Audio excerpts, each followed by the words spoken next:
नमस्कार, आदाब, सत श्री अकाल। मेरा नाम है अवधेश प्रसाद। आज हम बात करेंगे भारत के उस महान व्यक्तित्व की जिन्होंने केवल अपने लिए नहीं बल्कि पूरे राष्ट्र के लिए बहुत काम किया। अपने लिए तो सच पूछा जाए तो उन्होंने कुछ खास नहीं किया। शिक्षा का अध्ययन किया, शिक्षा प्राप्त किया और जितनी डिग्रियां उन्होंने विपरीत परिस्थिति में बटोरी और जो कुछ उन्हें मुकाम हासिल हुआ वह बहुत ही दुर्लभ है। उसकी तुलना तो करना सूरज को दीपक दिखाने जैसा है, लेकिन फिर भी उनके बारे में थोड़ी सी चर्चा हम लोग करते हैं कि उन्होंने पूरे राष्ट्र के भविष्य को कैसे बदल दिया। बहुत से लोग उन्हें केवल एक वर्ग के नेता के रूप में जानते हैं, लेकिन उनके योगदान संविधान, अर्थव्यवस्था, महिलाओं के अधिकार, श्रमिक नीति इत्यादि हर भारतीय के जीवन को प्रभावित करते हैं। आइए तथ्यों और तिथियों के साथ उनके जीवन और कार्यों को समझते हैं।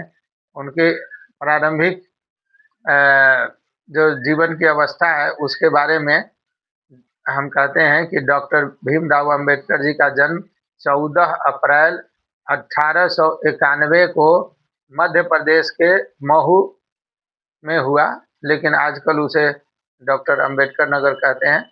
उनके पिता का नाम रामजी सकपाल और माता का नाम भीमाबाई था।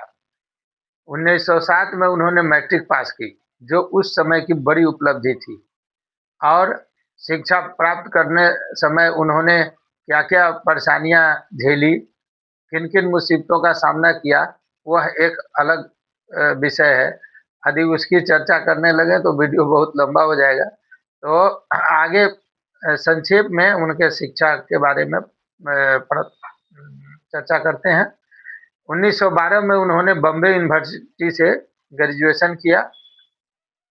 उच्च शिक्षा और अंतर्राष्ट्रीय उपलब्धि के विषय में 1913 में उन्हें कोलंबिया यूनिवर्सिटी में पढ़ने के लिए छात्रवृत्ति मिली और आज भी वहाँ रिकॉर्ड में उनका नाम दर्ज है कि एक बहुत ही अव्वल अद्वितीय मेधावी छात्र के रूप में उन्होंने अध्ययन किया।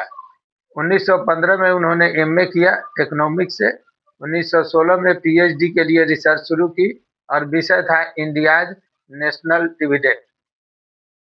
इसके बाद उन्होंने लंदन स्कूल ऑफ इकोनॉमिक्स में डीएससी डॉक्टर ऑफ साइंस और ग्रेज इन से कानून की पढ़ाई की।